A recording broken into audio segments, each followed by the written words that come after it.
May 17, 1944. East China Sea, 140 miles southeast of Shanghai.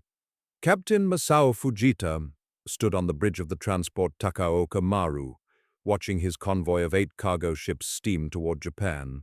3,500 soldiers crowded the decks below, reinforcements desperately needed in the Philippines. His destroyer escorts had assured him American submarines operated alone, easy to detect and destroy. Then the torpedoes came. Not from one direction, from 3. 6 explosions ripped through his hull in 90 seconds. The ship his commanders promised was safe began sinking. In 4 minutes, Takaoka Maru would be gone. How did the Americans learn to attack like wolves? December 7, 1941. The same morning Japanese aircraft devastated Pearl Harbor, American submarines began departing for war patrols across the Pacific. Each boat carried 24 Mark 14 torpedoes, the Navy's newest submarine weapon, designed over a decade and costing $10,000 each. Commanders had every reason for confidence. The Mark 14 represented American engineering at its finest, 21 inches in diameter, 20 feet long, packed with 643 pounds of Torpex explosive powerful enough to break a ship's keel. Designed to travel 4,500 yards at 46 knots, it could theoretically sink any vessel afloat. Within 6 months, submarine commanders would discover their primary weapon was fundamentally, catastrophically broken. The pattern emerged immediately. USS Sago fired 13 torpedoes at a stationary Japanese freighter anchored in shallow water, a perfect target presenting an impossible miss. 0 hits. USS Skipjack launched torpedoes at a surfaced Japanese submarine from point-blank range. The torpedoes passed directly beneath the target without exploding up. USS Tenosa encountered the stationary Japanese tanker Tonan Maru, damaged and dead in the water. Commander Lawrence Daspit fired 15 torpedoes methodically, one after another, watching through his periscope as each torpedo struck the hull with an audible clang and failed to detonate. 15 torpedoes. 15 duds. He saved the 16th to bring home for examination. The numbers told a devastating story. During the first 18 months of war, December 1941 through June 1943, American submarine commanders claimed 240 ships sunk. Post-war analysis of Japanese records confirmed the actual number, between 60 and 80 confirmed sinkings. The torpedo failure rate approached 70%. Submarine crews risked their lives penetrating Japanese convoy defenses, achieving perfect firing positions, watching their weapons fail 7 times out of 10. Some torpedoes passed harmlessly beneath targets. Others exploded prematurely in a ship's wake, inflicting 0 damage. Worst of all were the circular runs, torpedoes that malfunctioned and returned toward the firing submarine, forcing emergency crash dives to avoid destruction by their own weapons. The psychological toll proved as devastating as the tactical failure. Submarine commanders began doubting their own competence rather than questioning their equipment. How could an officer report that his torpedoes didn't work when Bureau of Ordnance insisted they were perfect? Some skippers faced potential court-martial for missing targets they'd hit squarely. Commander Dudley Mush Morton of USS Wahoo reported firing his entire load of 24 torpedoes during a single patrol, claiming 9 ships sunk. Post-war Japanese records confirmed only 3 actual sinkings. Morton was one of the Navy's most aggressive, decorated submarine commanders. If his weapons failed at that rate, every submarine in the Pacific faced the same nightmare. Bureau of Ordnance, BUORD, refused to acknowledge the problem. When field commanders reported failures, BUORD accused them of poor marksmanship, operator error, even cowardice. The Mark 14 had never been live-fire tested before entering combat service. During the Depression-era 1930s, the Navy couldn't afford to destroy $10,000 torpedoes in realistic tests. Instead, they fired practice versions with dummy warheads costing $100 each. These practice torpedoes behaved differently than live weapons, but provided the only performance data BUORD possessed. When war erupted and commanders reported catastrophic failure rates, BUORD insisted the problem was crew inexperience, not torpedo design. The perfect proof came April 9, 1943. Lieutenant Commander John A. Scott, commanding USS Tunney, found himself in the ideal attack position submariners dreamed about. 3 Japanese aircraft carriers, Hyo, Junyo, and Taiyo, steamed directly toward him. Time, .5s. Scott positioned Tunney at only 880 yards range, close enough to guarantee hits. He fired all 10 torpedoes, 4 from stern tubes and 6 from bow tubes. 7 torpedoes reached their targets. Scott heard 7 explosions. Through his periscope, he watched the carriers maintain speed, undamaged. Intelligence reports later confirmed all 7 torpedoes had exploded prematurely, the magnetic detonator triggering 50 to 100 feet before reaching the target, inflicting superficial damage, allowing all 3 carriers to escape. Scott had achieved the perfect firing solution at point-blank range. His torpedoes worked exactly as designed and failed completely. Admiral Charles Lockwood, then commanding submarines in the Southwest Pacific, refused to accept Bureaucrats' explanation. In June 1942, he conducted unauthorized testing at Frenchman's Bay, Australia. His team purchased 500 feet of fishing net from local fishermen, anchored it in deep water, attached depth gauges at various points. They fired Mark 14 torpedoes through the nets, measuring actual running depth. The results proved what every submarine commander had reported. The Mark 14 ran 10 to 11 feet deeper than its depth setting. A torpedo set to run 10 feet deep actually traveled 20 to 21 feet below the surface, passing harmlessly under most ship keels without triggering either the magnetic or contact detonator. Bureaucrats initially dismissed Lockwood's findings, claiming faulty test methodology. The conflict escalated through the command hierarchy until Admiral Ernest J. King, Chief of Naval Operations, personally intervened. King ordered Bureaucrats to conduct proper testing. August 1942, Bureaucrats finally acknowledged the depth error. The cause, the pressure sensor measuring depth, was mounted in the torpedo's tail cone, where hydrodynamic flow at 46 knot speed created false low-pressure readings. The torpedo's depth control system sensed artificially low pressure, interpreted it as running too shallow, and drove the torpedo deeper by exactly 10 to 11 feet. An engineering oversight masked by inadequate testing, now revealed after 9 months of war. But fixing the depth error only exposed the second problem. With torpedoes now running at correct depth, hit rates should have improved dramatically. Instead, commanders reported even more premature explosions and DUD impacts. The Mark 14 suffered not one defect but 3 separate catastrophic failures, each masking the others.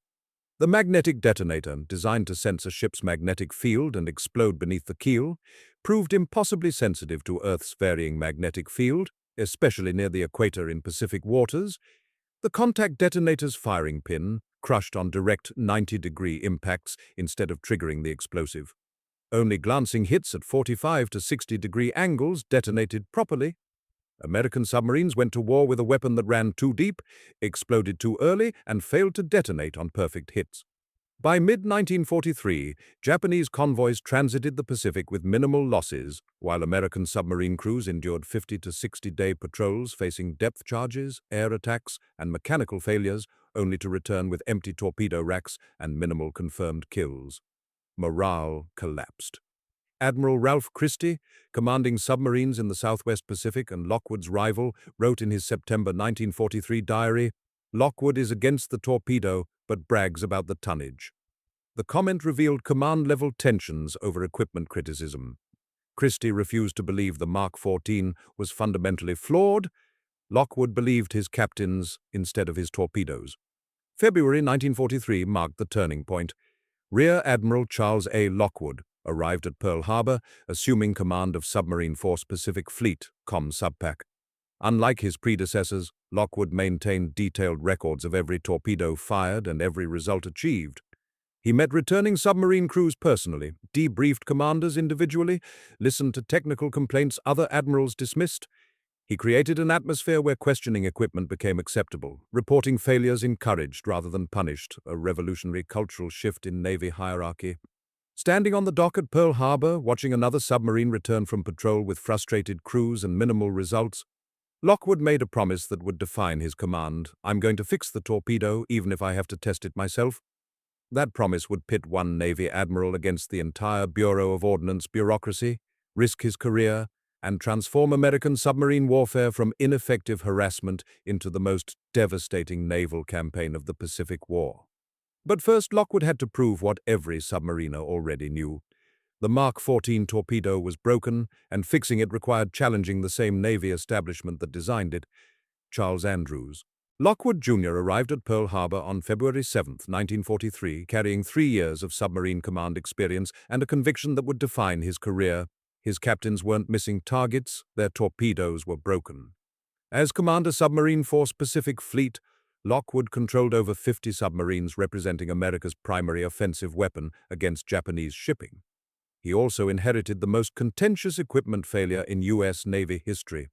Unlike previous commanders who deferred to Bureau of Ordnance expertise, Lockwood believed the men who risked their lives pulling triggers over the bureaucrats who designed the weapons. That decision would pit him against the Navy's most powerful technical authority and risk everything he'd worked 30 years to achieve. Lockwood's first action was simple but revolutionary. He listened. Every submarine returning from patrol received personal attention from the Admiral himself. Standing on the dock at Pearl Harbor, Lockwood debriefed commanders individually, took detailed notes on every torpedo fired, catalogued every result. He maintained meticulous records: date, time, range, track angle, depth setting, result. The pattern emerged clearly. Torpedoes set for 10 feet depth produced 0 hits on shallow draft vessels drawing only 12 to 15 feet. Torpedoes fired at optimal 90-degree impact angles, the textbook perfect shot, created audible clanging impacts but no explosions. Torpedoes approaching deeper draft ships exploded prematurely 50 to 100 feet away, inflicting superficial damage while targets escaped. 3 separate failure modes. 3 separate defects. Fixing one only exposed the next. The depth problem came first. Lockwood already knew from his June 1942 Frenchman's Bay tests that Mark 14 torpedoes ran 10 to 11 feet deeper than their depth setting. He'd reported findings to Bureau of Ordnance. Bureau initially dismissed his data, claiming improper test methodology. Admiral Ernest King, Chief of Naval Operations, personally intervened in August 1942, ordering Bureau to conduct proper verification. Bureau's own tests confirmed Lockwood's findings. The pressure sensor mounted in the torpedo's tail cone experienced hydrodynamic flow effects at 46 knot speed, creating artificially low pressure readings. The torpedo's depth control system interpreted those readings as too shallow and drove the weapon deeper by exactly 10 to 11 feet. Time 0.5s. The fix was straightforward: relocate the pressure sensor from tail cone to torpedo mid-body, where hydrodynamic effects were minimal. By September 1942, all new Mark 14 torpedoes incorporated the corrected sensor location. But fixing depth only revealed the second problem. With torpedoes now running at correct depth, submarine commanders reported even more premature explosions and 0 damage hits. The magnetic influence exploder, Mark 6 magnetic detonator, was designed to sense a ship's magnetic field and detonate the warhead beneath the keel, breaking the ship's spine without requiring direct impact. In theory, magnetic detonation was superior to contact explosion, maximizing damage while conserving torpedoes. In practice, Earth's magnetic field varied substantially across Pacific waters, especially near the equator. The Mark 6 proved impossibly sensitive, triggering premature explosions when magnetic field fluctuations mimicked a ship's signature. Lieutenant Commander John Scott's April 9, 1943 attack on 3 Japanese carriers demonstrated the problem perfectly. From only 880 yards, Scott fired all 10 tubes at Hio, Junyo, and Taiyo. 7 torpedoes reached their targets. Scott heard 7 explosions. Intelligence later confirmed all 7 had detonated prematurely. Explosions occurred 50 to 100 feet before reaching the carriers, inflicting only superficial damage. Admiral William Blandy, Bureau of Ordnance Chief, finally acknowledged the magnetic exploder problem on April 10, 1943, one day after Scott's failed attack. Blandy recommended disabling the magnetic influence feature if torpedoes were fired for contact hits. He also admitted the Mark 14's arming distance of 450 yards was too short. 700 yards would be needed for torpedoes to stabilize course and depth. Bureau concluded the Mark 6 magnetic feature was unreliable below 30 degrees north latitude, which included most Pacific combat zones. Lockwood issued immediate orders: deactivate magnetic exploders fleet-wide.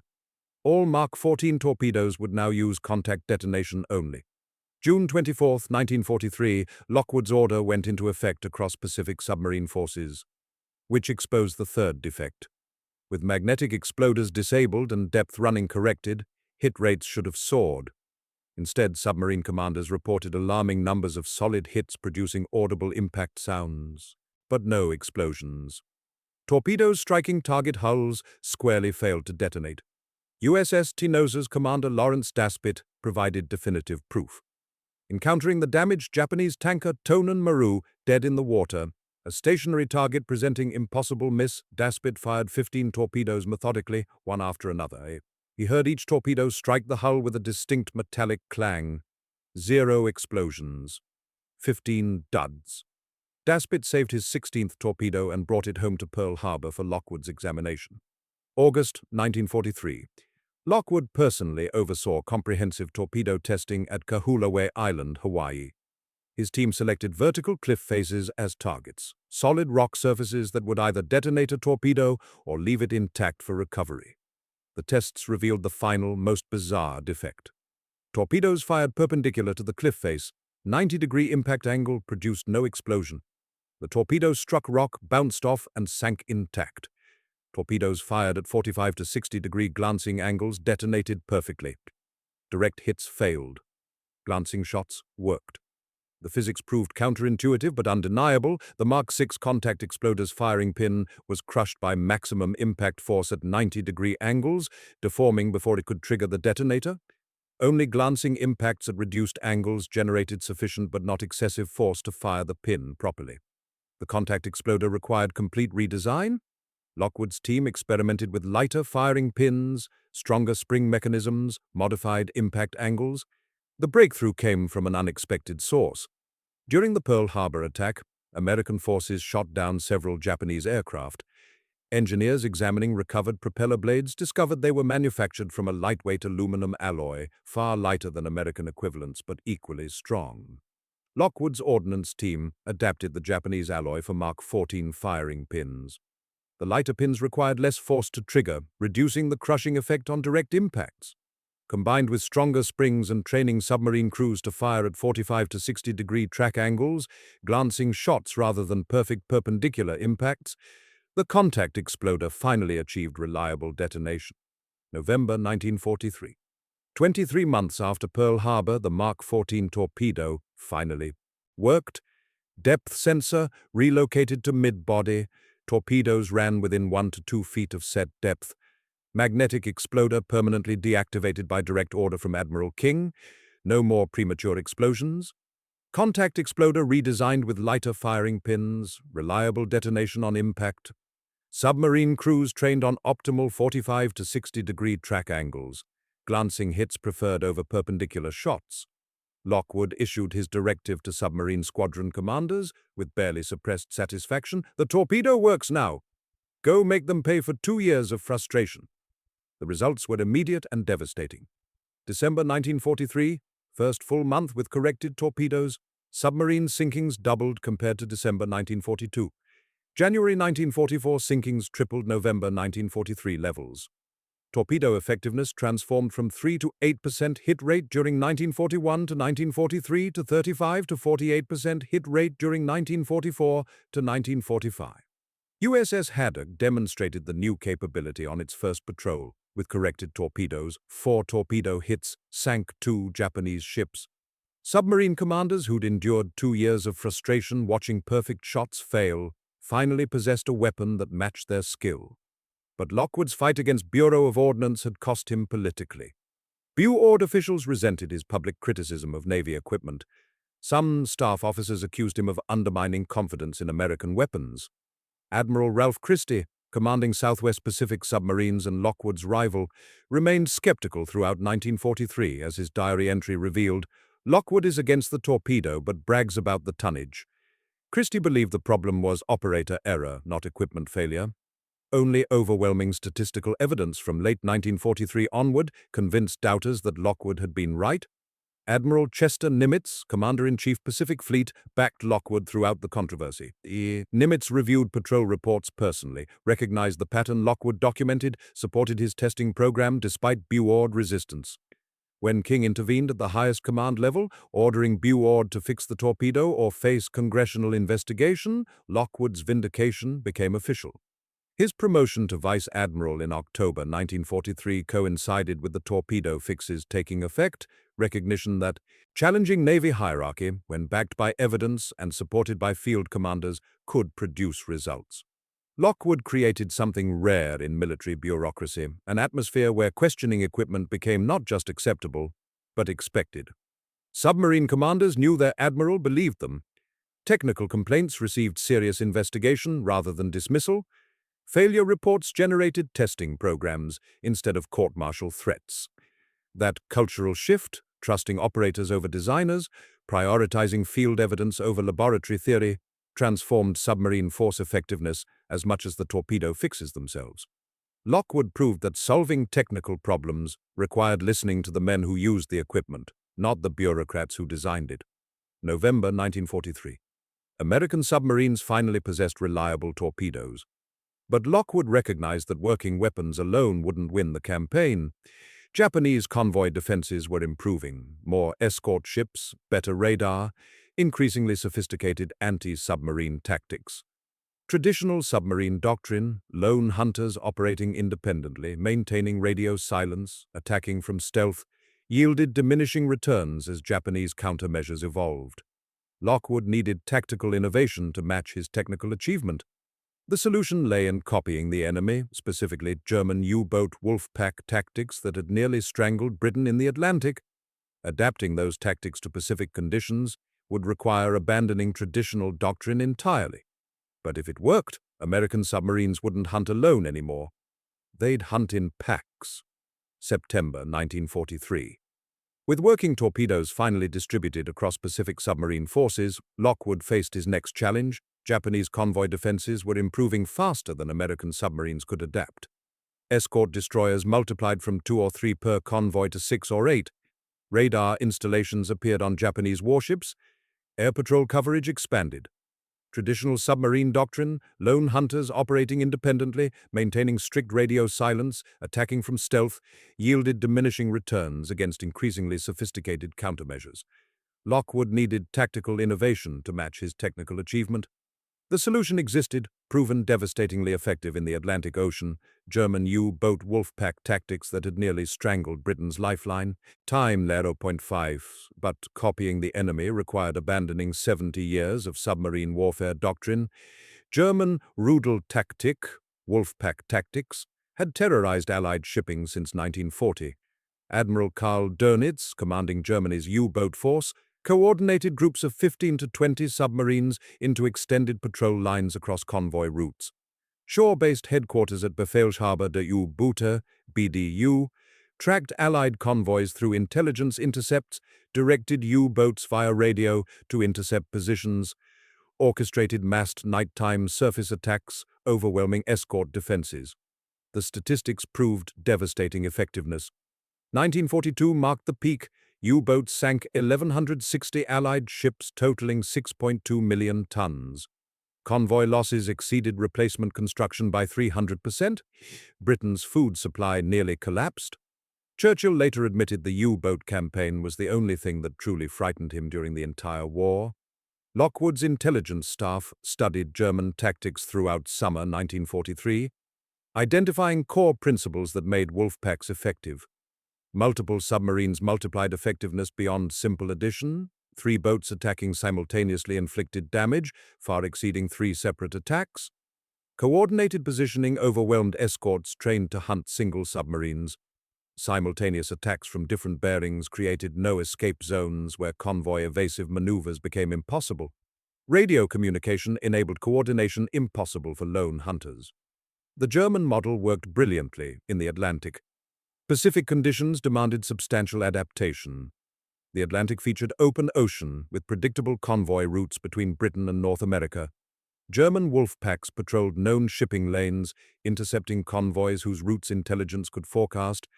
Pacific geography created opposite conditions. Island chains created maze-like routes with multiple path options. Narrow straits channeled traffic unpredictably. Japanese convoys varied routes to avoid American patrol areas. Direct copying of German tactics wouldn't work. Lockwood needed distinctly American wolfpack doctrine adapted to Pacific realities. American submarines possessed advantages U-boats lacked. Gato-class boats achieved 21 knots surface speed compared to German Type 7's 17 knots. American submarines could outrun most Japanese destroyer escorts rated at 18 knots. Range exceeded 11,000 nautical miles at 10 knots compared to U-boats' 8,500 miles. American boats operated farther from base for longer periods. SJ's surface search radar detected targets 12-plus miles in darkness, while Japanese convoys operated visually blind at night. American submarines packed superior firepower, 10 torpedo tubes total, carrying 24 torpedoes compared to U-boats' 5 tubes and 14 torpedoes. Lockwood recognized these advantages, suggested different tactics than German concentrated mass attacks. September 1943, Lockwood finalized American Wolfpack doctrine. Groups would comprise 3 to 4 submarines, not 15 to 20. Smaller groups maximized American technological advantages while minimizing coordination complexity. Senior submarine captain would command, not shore-based coordinator. Pacific distances made shore coordination impractical. On-scene commander could adapt to changing tactical situations. Submarines would position in distributed formations covering 300 to 400 square miles, not concentrated approach lines. Radar advantage allowed wide spacing while maintaining contact. Radio coordination would occur only during attack phase, not continuous patrol communication. Minimize exposure to Japanese direction-finding equipment. The doctrine emphasized speed, flexibility, and exploiting superior American technology. Lockwood's operational directive captured the philosophy: I want to send all the boats we can muster in at the same time, hit them like a ton of bricks, and pull out before they can properly organize their opposition. The emphasis on simultaneous coordinated strikes represented fundamental departure from traditional submarine tactics. Naval doctrine since the Civil War emphasized submarines as lone predators exploiting stealth. Wolfpack tactics required submarines to coordinate, communicate, sacrifice some stealth for multiplication of force. Many submarine commanders resisted changing proven methods. Navy brass worried radio coordination would expose submarine positions to Japanese direction-finding stations. Skeptics argued coordination failures could result in submarines attacking each other or escorts concentrating firepower, eliminating entire groups. Lockwood pressed forward despite resistance. Japanese convoy defense doctrine revealed fatal vulnerability. Escorts trained to hunt single submarine contacts. Depth charge patterns optimized for lone attackers positioned astern of convoys. Communication between escorts proved inadequate for multi-threat coordination. Japanese destroyers lacked effective radio discipline and tactical data sharing. Radar installation on escorts began only mid-1944, 18 months behind American submarine radar deployment. Japanese convoy system itself created predictable targeting opportunities. Japan's economy depended on imported resources flowing from conquered territories to home islands. 88% of oil came from Southeast Asia. 90% of aluminum originated from occupied territories. 75% of iron ore required imports. 60% of food supply depended on shipping. Major convoy routes connected these supply sources to Japan, Singapore to Formosa, to home islands stretched 4,200 miles. Philippines to Japan measured 1,800 miles. East China Sea coastal routes ranged 500 to 800 miles. Japanese merchant fleet operated on fixed schedules. Military necessity demanded predictable supply deliveries. American intelligence tracked these patterns, providing Wolfpack commanders advance warning of convoy movements. Escort shortages worsened Japan's vulnerability. Japan prioritized destroyer production for frontline combat operations, carrier escorts, amphibious support, fleet screening, over defensive convoy duty. Escort to merchant ship ratios declined from 1 to 3 in 1942 to 1 to 6 by 1944. Convoys grew larger as available merchant ships concentrated, but escorts became fewer. Large convoys with inadequate escorts presented ideal targets for coordinated submarine attacks. Too many ships for escorts to protect simultaneously, insufficient anti-submarine assets to hunt multiple submarines. Training commenced immediately. Pearl Harbor became testing ground for Wolfpack coordination. Submarine commanders practiced radio discipline, brevity codes, encrypted signals, minimal transmission duration. Coordination timing exercises rehearsed simultaneous positioning, calculating optimal attack vectors, synchronizing torpedo launches, planning coordinated escape routes. Navigation precision training ensured submarines could maintain formation geometry across hundreds of square miles while approaching target coordinates. September through October 1943 represented intensive preparation period before first operational deployment. October 1st, 1943. Three American submarines departed Pearl Harbor on history's first American Wolfpack patrol. Commander Captain Charles Swede Mommsen, one of the Navy's most experienced submarine officers and inventor of the Mommsen-Lung submarine escape device. Boats: USS Cerro, SS-225, USS Shad, SS-235, USS Greyback, SS-208. All Gato-class submarines representing American Submarine Force's backbone. Target area: East China Sea approaches to Formosa, heavily trafficked convoy routes between Philippines and Japan. Mission duration: 45 days. Objective: prove American submarines could coordinate attacks as effectively as German U-boats and do it better. Traditional submarine doctrine emphasized stealth, independence, lone hunter prowess. Wolfpack tactics demanded cooperation, communication, coordinated action. Mommsen's patrol would either validate Lockwood's vision or prove skeptics right that submarines fought best alone. Everything Lockwood had worked for, fixing torpedoes, challenging bureaucracy, risking career, came down to whether three submarines could work together better than three submarines working apart. The answer would emerge in the waters off Formosa, where Japanese convoys steamed confidently, protected by escorts trained to hunt one submarine at a time, not three attacking simultaneously. October 10th, 1943. 02:30 hours. USS Cerro's radar operator called out contact bearing 045 degrees, range 18,000 yards, 9 nautical miles northeast. Captain Swede Mommsen studied the radar scope glowing in Cerro's darkened conning tower. 9 distinct blips. A Japanese convoy heading north toward Formosa. 6 larger returns indicated escort destroyers. This was the moment everything came down to. Could 3 American submarines coordinate an attack better than 3 submarines attacking separately? Mommsen reached for the radio transmitter. Breaking radio silence violated every submarine doctrine written since World War I. But Wolfpack tactics required communication. He keyed the transmitter. Contact. 9 ships.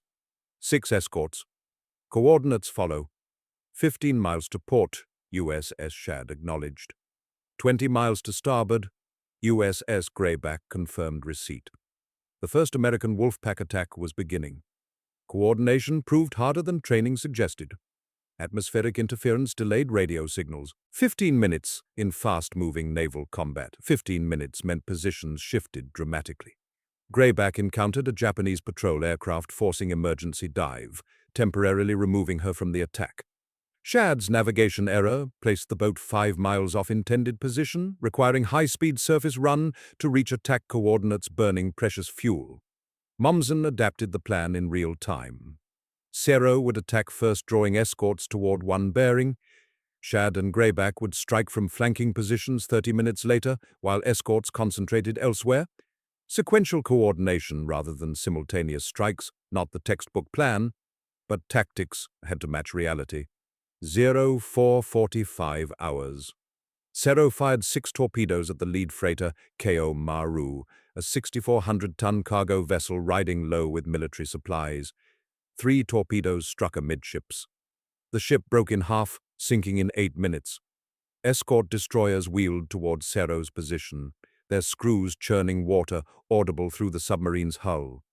Depth charges began falling, thunderous explosions that rattled equipment, shattered light bulbs, terrified crew. Mommsen took Cerro deep, rigging for silent running, heading away from the convoy on battery power. The escorts followed, exactly as planned. They focused on one submarine because their doctrine assumed only one submarine attacked. They were wrong. 05:15 hours. USS Shad surfaced 4,000 yards off the convoy's port side. Commander Otis Peterson had watched escort destroyers chase Cerro, leaving the convoy's flank exposed. Peterson fired 4 torpedoes at the tanker Nippo Maru, 5,100 tons of petroleum products bound for Japanese naval bases. All 4 hit. The tanker erupted in flames, burning oil spreading across the water. Escorts detected Shad's position but faced impossible choice: continue hunting Kero, or turn toward new threat. They split formation. 3 escorts continued depth, charging Chero's last position. 3 escorts charged toward Shad. The convoy escorts were now divided, each group hunting different submarines. Neither group could concentrate full force on either target.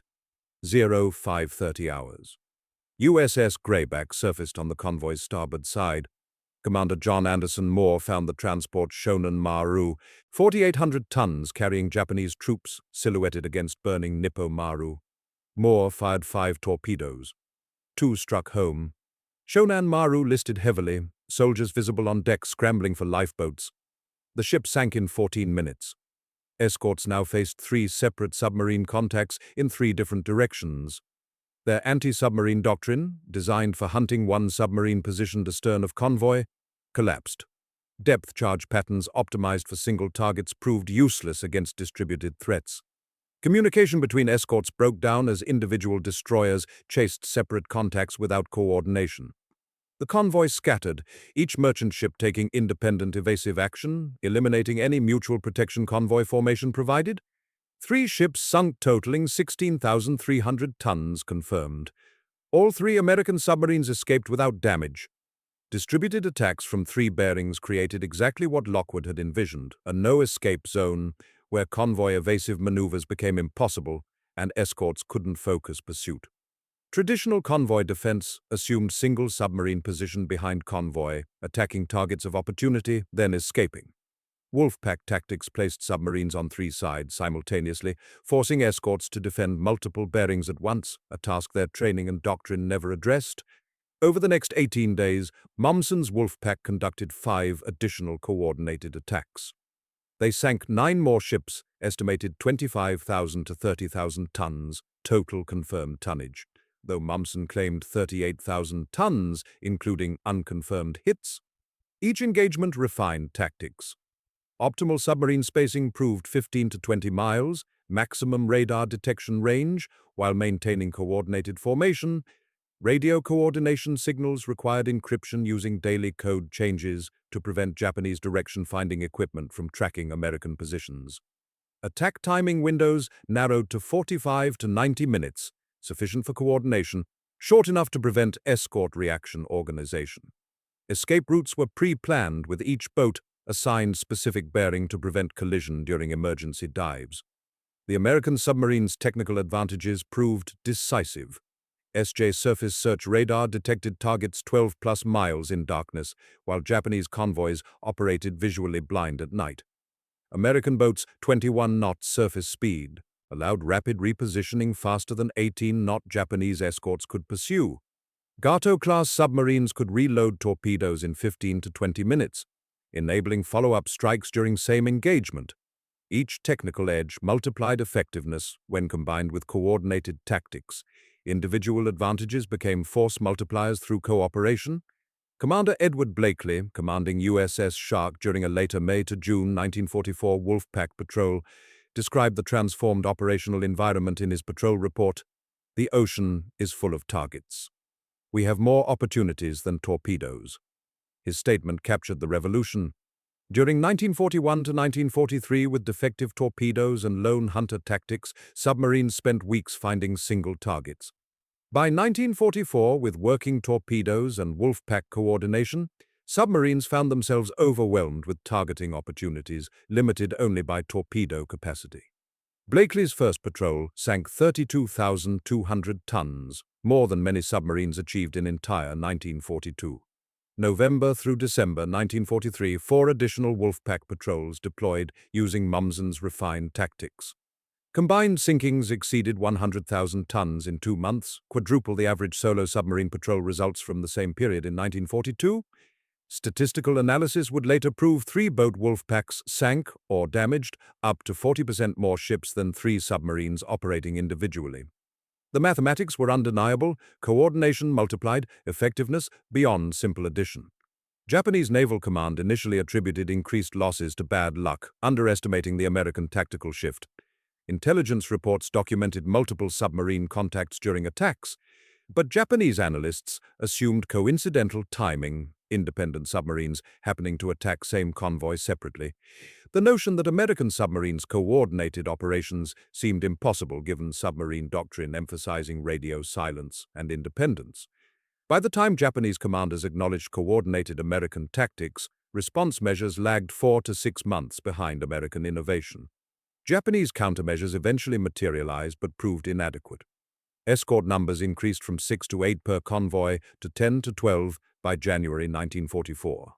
Radar installation on destroyer escorts began mid-1944, 18 months after U.S. submarine radar deployment. Convoys routed through heavily mined waters near Japanese-controlled islands in Philippines and Formosa, creating restricted passages. Air patrol coverage expanded where fuel availability permitted. Each countermeasure had limitations. More escorts meant fewer destroyers available for carrier escort and amphibious operations. Every destroyer assigned convoy duty removed one ship from frontline combat. Radar-equipped escorts detected surfaced submarines, but American boats dived in 60 seconds, faster than Japanese destroyers could close range. Mined waters restricted convoy maneuverability, creating predictable routes easier for American submarines to patrol. Air patrol fuel shortages limited coverage to 4 to 6 hours daylight only. The strategic reality remained: Japan couldn't simultaneously defend convoys effectively and maintain frontline combat operations with limited escort destroyer production. Every convoy needed protection. Every carrier needed escorts.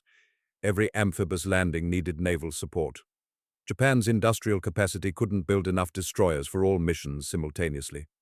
American submarines exploited that resource constraint, forcing impossible choices between convoy defense and combat operations. January through December 1944 would become the deadliest year for Japanese merchant shipping. Submarine sinkings averaged 80 to 100 ships monthly.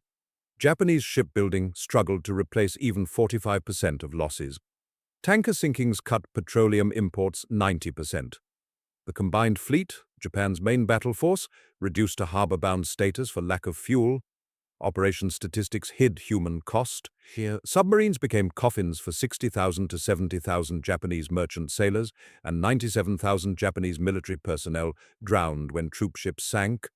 American submarines paid their own price: 52 boats lost, 3,505 personnel killed, highest casualty rate of any U.S. naval service. But numbers told only part of the story. The real revolution was strategic. Lockwood had transformed submarine warfare from individual opportunistic attacks into coordinated systematic destruction. Wolfpack tactics didn't just sink more ships, they paralyzed Japan's entire logistics system. Every convoy attacked meant supplies not reaching troops. Every tanker sunk meant fuel not reaching aircraft. Every transport destroyed meant reinforcements not reaching islands. American submarines weren't just hunting ships anymore. They were strangling an empire. January 1944. The mathematics became undeniable.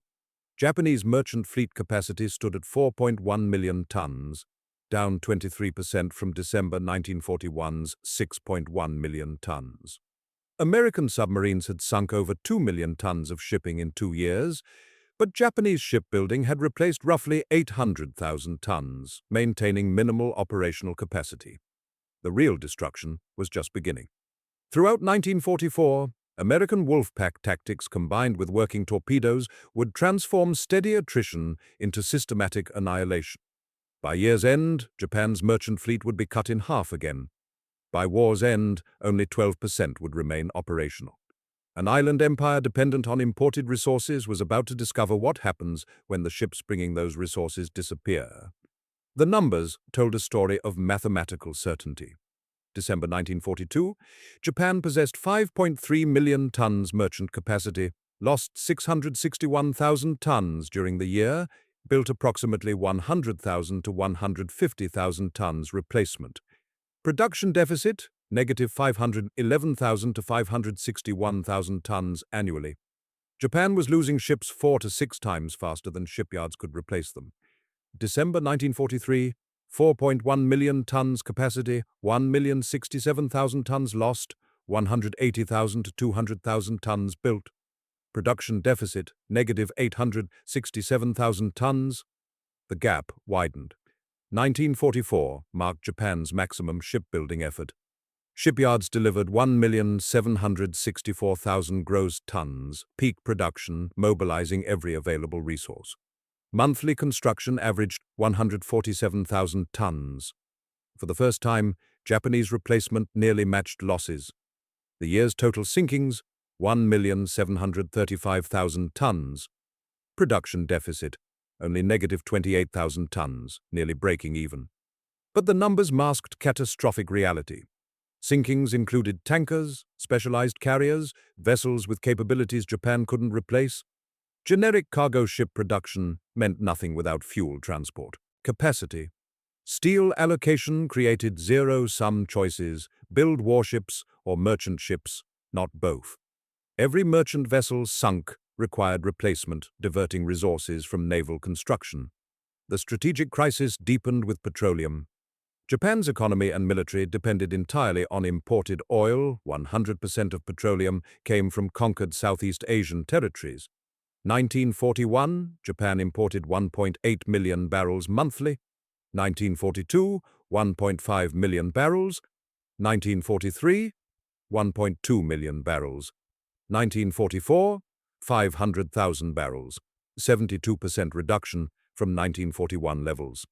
American submarines specifically targeted tankers. Every oil tanker sunk didn't just reduce current fuel supplies. It eliminated future transport capacity irreplaceable with general cargo vessels. By early 1945, petroleum imports dropped below 100,000 barrels monthly, 95% reduction. The combined fleet, Japan's main battle force, became harbor-bound for lack of fuel.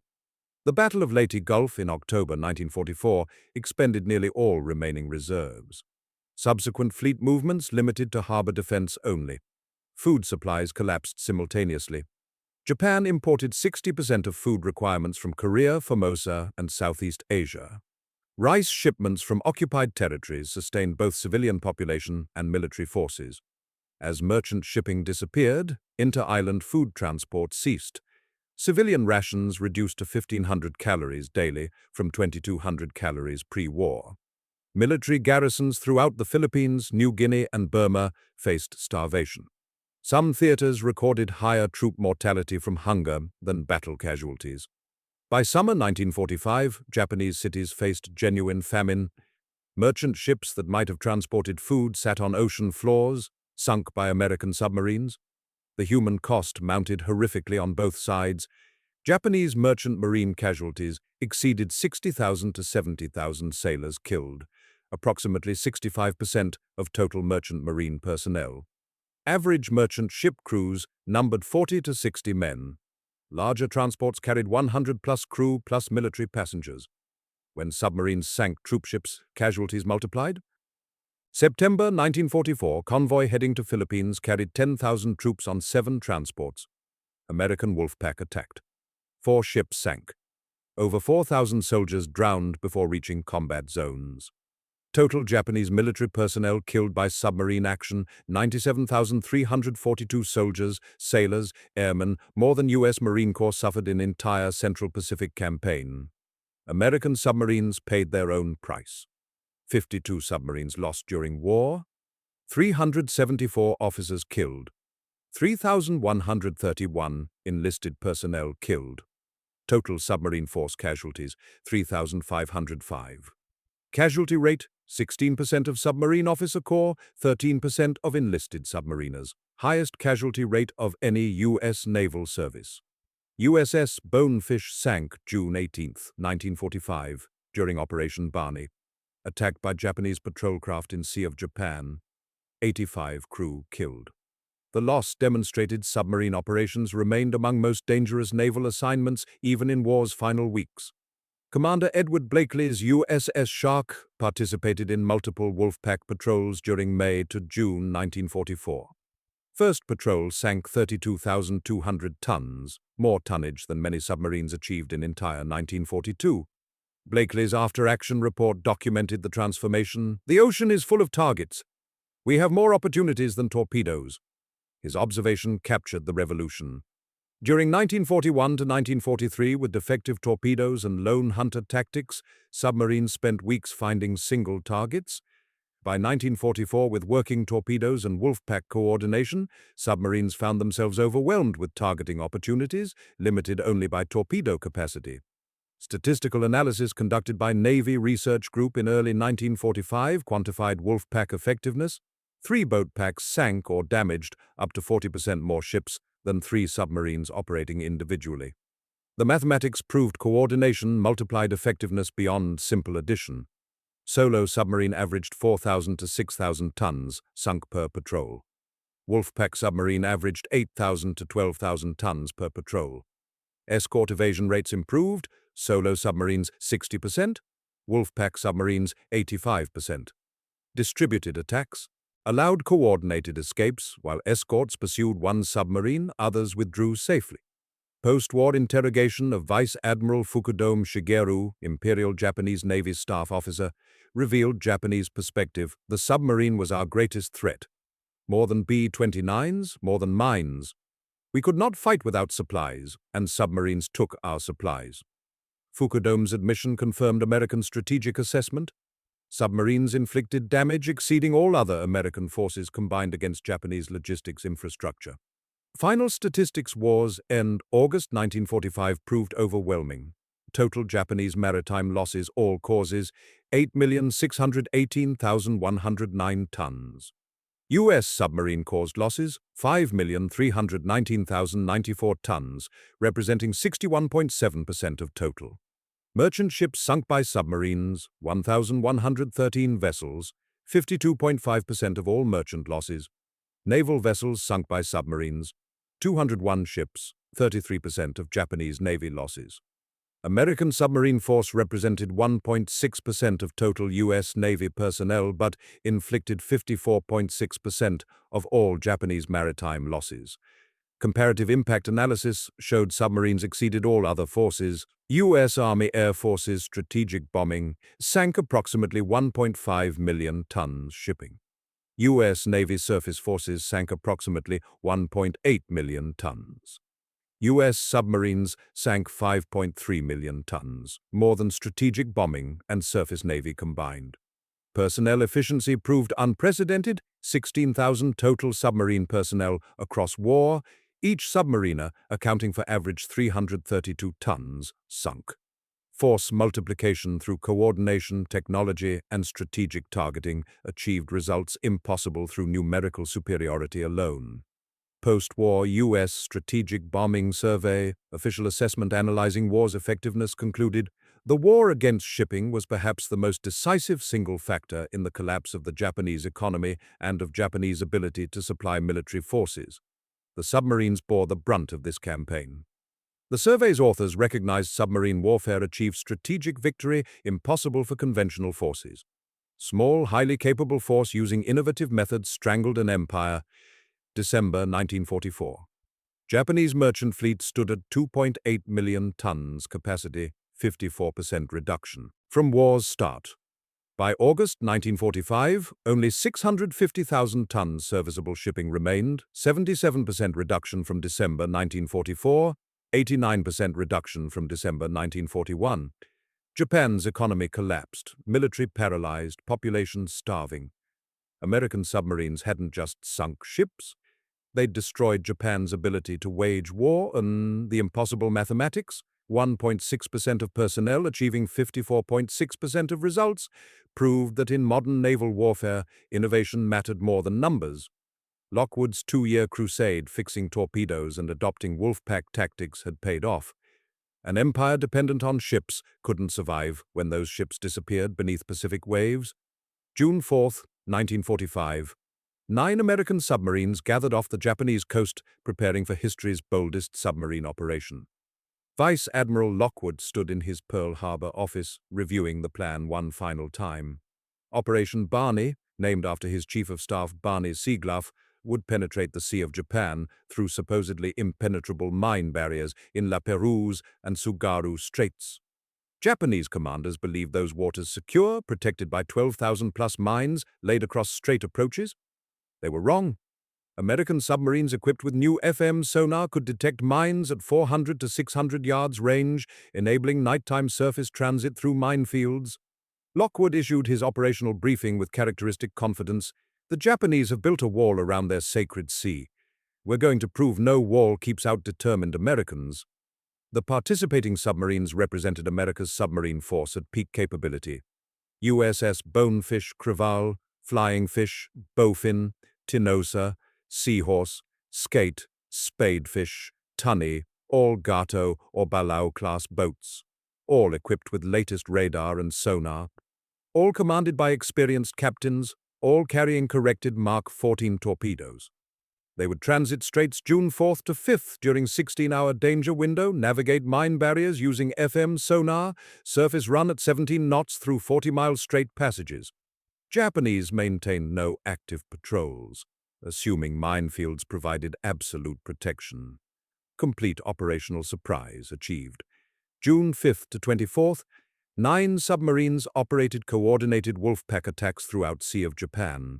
Japanese inter-island transport system collapsed. Food shipments between Honshu and Hokkaido ceased. Civilian population faced starvation. Military operations assumed home islands completely isolated. In 19 days, American submarines sank 28 ships totaling 54,784 confirmed tons. Lockwood's Hellcats, nickname given to Operation Barney submarines, proved definitively that no Japanese waters remained safe from American submarines. Psychological impact on Japanese command proved severe. If home island's waters were penetrated, no location offered security. But Operation Barney cost lives. June 18th, USS Bonefish, attacked by Japanese patrol craft depth charges, sank with all 85 crew. The loss demonstrated operational danger remained extreme even war's final weeks, despite strategic victory being mathematically certain. Submarine warfare never became the safe. Every patrol risked every life aboard. Bonefish's sacrifice reminded the submarine force that courage and capability didn't guarantee survival. August 15th, 1945. Japan surrendered unconditionally. Among surrender terms signed aboard USS Missouri, acknowledgement that Allied submarine campaign destroyed Japanese ability to wage war through logistic strangulation. Post-war analysis answered the opening question definitively.